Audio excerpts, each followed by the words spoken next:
Olá, imensamente prazeroso estar novamente com você. Eu sou Isaías, para quem não me conhece. Estamos aí com 1 ano e alguns meses de canal e nós precisamos do apoio de vocês. Então, deixa o teu like, comenta aonde você está nesse momento e qual é a sua situação de vida também nesse momento. Ajude nosso canal a crescer. E a palavra que nós temos hoje do Senhor é a palavra que está em Josué. Josué, existe uma história bastante interessante que nos traz uma lição. É uma história que nos mexe conosco porque é muito comum nós incorrermos nesse erro. Não depender de Deus. Eu pergunto para você, e aí você pode comentar também a respeito. Você costuma orar antes de fazer uma compra? Eu não digo comprar o pãozinho na padaria, mas se você quiser orar, também ora. Ora pedindo que você faça a melhor compra também. Eu digo comprar alguma coisa, até mesmo uma roupa. Eu digo você comprar um carro, comprar uma casa. Você depende de Deus para isso? Ou você acha que isso é automaticamente normal? Você simplesmente comprar sem pedir uma bênção para Deus, sem pedir uma direção de Deus. Tudo que eu vou comprar, normalmente eu oro antes, eu peço. Por quê? Porque o Senhor abre os caminhos para você comprar o melhor. Às vezes você comprar o mais barato, mas porém mais barato com qualidade. Certo? Comprar porcaria nem de Deus vem, né? Você comprar o mais barato, mas o negócio se desbeiçar todo, com certeza de Deus não veio. Ele nunca vai direcionar você para isso. Que nem tem certas lojas que vendem móveis. Por favor, os móveis não dura às vezes 1 ano e o móvel já se destruiu todo. Produto de péssima qualidade. Com certeza, se você orar, o Senhor não vai lhe permitir você comprar. Se você souber depender dele, é óbvio. Também não adianta orar e não depender. Vamos para outra situação. Depois nós vamos para o texto. Nós vamos primeiro colocar as situações. No meio evangélico é muito comum. Eu vou orar pelo fulano ou pela fulana. Saber se a promessa de Deus é ele para ser meu marido, minha esposa. Eu vou orar. Aí é engraçado que a pessoa ora e sempre é. Você já notou que depois da pessoa dizer a direção de Deus, tem que ser uma pessoa muito cheia do Espírito Santo para entender. Ela orar e ver que não é aquela pessoa, aquele rapaz ou aquela moça que o Senhor tem para ele. Aí depois, no futuro, ele cai que casamento, eu que o diga, tem muitos problemas. 24 anos de casado, com a mesma esposa, pedi sempre uma esposa para Deus. Deus me deu o melhor, mas a minha esposa é que nem a terra prometida, eu tenho que conquistar ela. Ela não veio pronta. A sua esposa, o seu marido, eles, para sua tristeza ou não, eles não vêm pronto. Você precisa conquistar, você precisa acabar com o inimigo, os inimigos que se levantam. Cada dia é uma conquista. Você tem que ceder muitas vezes. Não é você o homem da relação que simplesmente vai querer ser aquele homem antigo que dominava e a mulher ficava simplesmente para baixo. Não. Você tem que dividir as tarefas. A minha esposa, ela já está destinada. Eu já deleguei autoridade para ela. Na casa, as coisas da casa, a organização da casa é com ela. Certo? Isso não me tira como cabeça da relação. Mas ela tem uma visão, a mulher tem uma visão melhor que o homem para isso. A não ser que o homem seja, more sozinho. Aí é diferente, ele vai ter que assumir esse papel também. Então tudo que tem a ver com a casa é com ela. Agora o sustento também ela trabalha, eu trabalho, e assim, a gente assim se divide financeiramente. Mas ela me reconhece como cabeça. Então, as pessoas muitas vezes oram e depois passam um perrengue, uma dificuldade, mas eu orei, eu pedi para Deus. Você orou, pediu para Deus e não entendeu que Deus queria livrá-lo daquela pessoa. Agora, pelo que eu entendo diante de Deus, na minha concepção, você não deve buscar uma separação, um divórcio. A palavra de Deus diz que Deus odeia o divórcio. Mas você tem que arrumar agora o que você fez. E Deus vai lhe ajudar você a arrumar. Certo? O Senhor vai lhe ajudar você a restaurar o teu casamento e será um grande testemunho. Agora, você precisa depender de Deus para comprar um carro, comprar uma casa. Ele tem o melhor. Às vezes você compra uma casa, ela pode ser bonita, mas depois começa a aparecer coisa para arrumar, coisa que você nem sabia.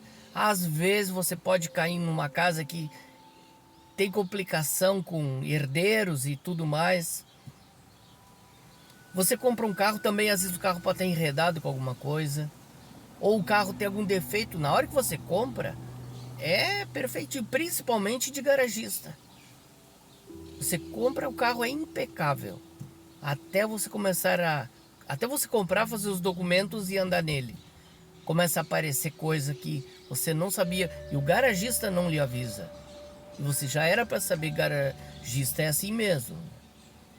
Tirando os meus irmãos garagistas que tem que vigiar para não serem mentirosos e trapaceiros, muitos, e não estou dizendo todos garagistas, mas garagista a gente sempre tem que ir com os dois olhos bem abertos, que se fechar algum é perigoso. Josué, no seu livro, está escrito que homens vieram, os gibeonitas vieram, e eles, sabendo que seriam destruídos, todos os povos daquela região de Canaã eram destruídos, não ia ser eles que iam ficar para enfeite. Então os gibeonitas o que fizeram? Pegaram roupas terríveis, pegaram pão velho embolorado e se apresentaram para Josué dizendo que vinham de um povo longe. Josué até perguntou, mas por que Josué não consultou o Senhor antes? Essa é a lição. 3 dias depois a palavra diz que Josué descobre que eles habitavam no meio. Agora eles já tinham feito aliança. E Deus respeita a aliança. Por isso que eu digo para você, não basta você pensar em separar ou se divorciar. Agora que você fez aliança, você tem que sofrer as consequências e correr atrás da resolução, da bênção de Deus no teu casamento. O Senhor pode salvar o teu marido, salvar a tua esposa, ou resolver aquele problema grave do teu casamento. Se você não pediu e hoje você está colhendo as consequências, não está perdido, porque o Senhor pode mudar. Ele respeita a aliança. E assim foi Josué, e nem o povo de Deus nunca mais pôde tocar nesse povo por causa da aliança. Quando o rei Saul, anos mais tarde, infringiu essa lei, ele pegou e andou maltratando e matando gibeonitas.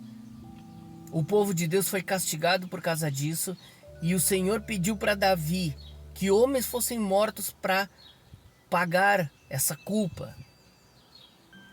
Pessoas tiveram que morrer porque Saul transgrediu, e Saul sabia com certeza sobre os gibeonitas, porque isso estava na história.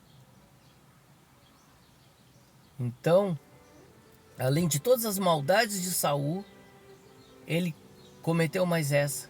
E se Josué tivesse, Senhor, esse povo se apresentou, o que o Senhor, qual é a direção tua para a minha vida, para a vida do meu povo? Ele, como líder, foi o principal responsável. Lembra que a congregação murmura contra eles, contra toda essa liderança que aceitou aliança com o povo só porque mentiu dizendo que era de longe, que não estava ali em Canaã. A revolta foi geral. E aí eu pergunto para você, se eles tivessem se humilhado diante de Deus, se ele tivesse humilhado também quando foram atacar a cidade de Ai, o Senhor tinha dito, não mexam no anátema. Se Josué mandou alguns soldados, eles voltaram dizendo, nem manda todo o povo. Se nós vencemos Jericó, que era um muro poderoso, e muito mais povo, muito mais guerreiro, essa cidadezinha aí nós vamos vencer de barbado, nem manda todo mundo. Ainda bem, porque se tivesse mandado todo mundo, podia as mortes ser muito piores. Por quê? Porque alguém tomou do anátema. Se Josué, antes de atacar Ai, tivesse buscado o Senhor, buscado uma direção, não confiado de já ter vencido, a vitória agora é automática. Saiba que a vitória é de Deus, ela não é automática. Se você venceu hoje, dependa de Deus para vencer amanhã novamente. Então, Josué podia ter se humilhado e ter dito, Senhor, dá a tua direção para a vitória sobre Ai. Não, ele confiou, é pouquinho, vamos lá. Mandou, foram envergonhados, rasgaram as suas vestes e ainda Josué ainda pergunta, Senhor, por que tu fizeste isso? Por que trouxeste o povo até aqui? Dando uma de Moisés, dando uma do povo, sempre reclamando, por que o Senhor permitiu? Por que o Senhor permitiu? Por culpa sua. Se tivesse dependido de Deus, não estava vendo isso aí. Hoje você pode estar com problema com o carro também, problemas com uma casa, problemas familiares, problemas sexuais, problemas que não faltam no ser humano. Por quê? Porque você um dia não consultou o Senhor. Um dia você não pediu uma direção de Deus. Você achou que você tinha capacidade e você entrou numa fria. E você fez uma aliança que não deveria ter feito. Saiba que ainda há jeito. O Senhor pode e vai resolver a tua história. Vai resolver a tua vida. Eu te abençoo em nome de Jesus. Com uma resolução. Com uma resposta. A resposta que você precisa. Sair dessa situação.